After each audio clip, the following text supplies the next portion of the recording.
সবাই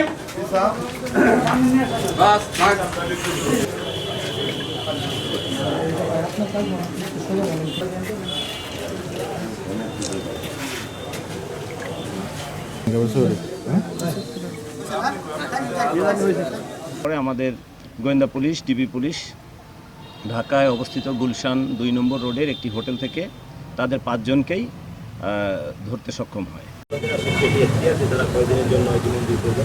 আমরা আশা করবো যে দ্রুত আরও একটু পর্যন্ত আমাদের এসেছি তাদের সঙ্গে দিন রাত 10:30টার সময় এম এ রশিদ হাসপাতালের 2 জন কর্মচারী, তাদের সঙ্গে শুভ পাঠান, গংদের, তাদের সঙ্গে আরও 3-4 জন ছিল। তাদের সঙ্গে রাস্তা পারাপার নিয়ে একটি ছোট্ট বিতর্ক হয়। পরবর্তীতে রাত 12:30টার দিকে তারা এম এ রশিদ হাসপাতালে গিয়ে শুভ পাঠানের নেতৃত্বে রাজু, মাসুম সহ আরও কয়েকজন এটি ভাঙচুর করে, সেখানে তাদের অনেক ক্ষতিসাধন করে এবং সেখানে থেকে তারা পরবর্তীতে শাহিন নামক এক ব্যক্তি তার বাসার সামনে গিয়ে উচ্চিত হয়ে তারা গালিগালাজ করে, তাকে ভয়ভীতি দেখায় এবং উল্লেখ্য যে তার কাছে ইতিপূর্বে তারা বিভিন্ন ধরনের চাঁদা দাবি করে আসছিল। সেই ঘটনায় তার সঙ্গে বিভিন্ন বিষয় হয় এবং তার বাড়িতেও ভাঙচুর করা হয়। এরপরে আপনারা জানেন যে বিএনপি কার্যালয়ের সামনে এসে তারা বিএনপি অফিসে ভাঙচুর করে এবং সেখানে আমরা জানতে পারি বা শুনতে পাই যে তারা 2-3 রাউন্ড ফাঁকা গুলি বর্ষণ করে। তাদের হাতে পিস্তল সদৃশ্য 2টি পিস্তল দেখা গেছে ভিডিও ফুটেজে। তো এই পরিপ্রেক্ষিতে পরের দিন আপনারা জানেন যে এম এ রশিদ হাসপাতালে শিব্বির আহমেদ এবং ওই ব্যক্তি শাহিন, ওনারা বাদী হয়ে 2টি মামলা দায়ের করেন। সেই মামলার প্রেক্ষিতে আমরা তাদেরকে ওই রাত্রেই তাদেরকে আইনের আওতায় আনার জন্য আমরা বিভিন্ন ধরনের অভিযান পরিচালনা করে থাকি, কিন্তু তারা আপনারা জানেন এই ঘটনা ঘটার পরেই তারা পলায়ন করে এই এলাকা থেকে।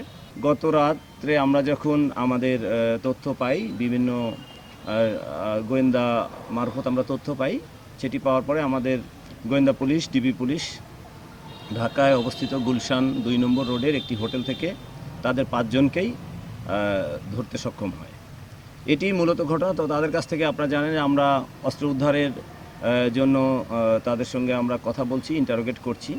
যদি এই সময়ের মধ্যে আমরা তাদেরকে সেই অস্ত্র উদ্ধার করতে পারি তাহলে তো অবশ্যই ভালো, না পারলে আমরা জানেন যে আমাদের একটা বাধ্যবাধকতা আছে, 24 ঘন্টার মধ্যেই কোর্টে আসামিদেরকে সাবমিট করতে হয়। তো সেটি করার পরে আমরা তাদের কাছ থেকে ইন্টারোগেট করার জন্য, অধিকতর তথ্যের জন্য আমরা তাদেরকে ইনশাআল্লাহ পুলিশি হেফাজতে নেওয়ার জন্য আবেদন করব। বিজ্ঞ আদালত যদি সেটি মঞ্জুর করেন তাহলে আমরা ইনশাআল্লাহ যে অবৈধ অস্ত্র যেটি তারা প্রদর্শন করেছিল সেটি আমরা উদ্ধার করতে সক্ষম হব।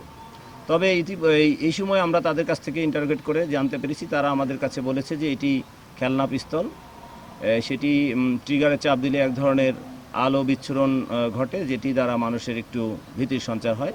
আমরা আসলে এই উত্তরে সন্তুষ্ট না, আমাদের তদন্ত অব্যাহত আছে। ইনশাআল্লাহ আমরা তাদেরকে বিজ্ঞ আদালতের মাধ্যমে রিমান্ডে এনে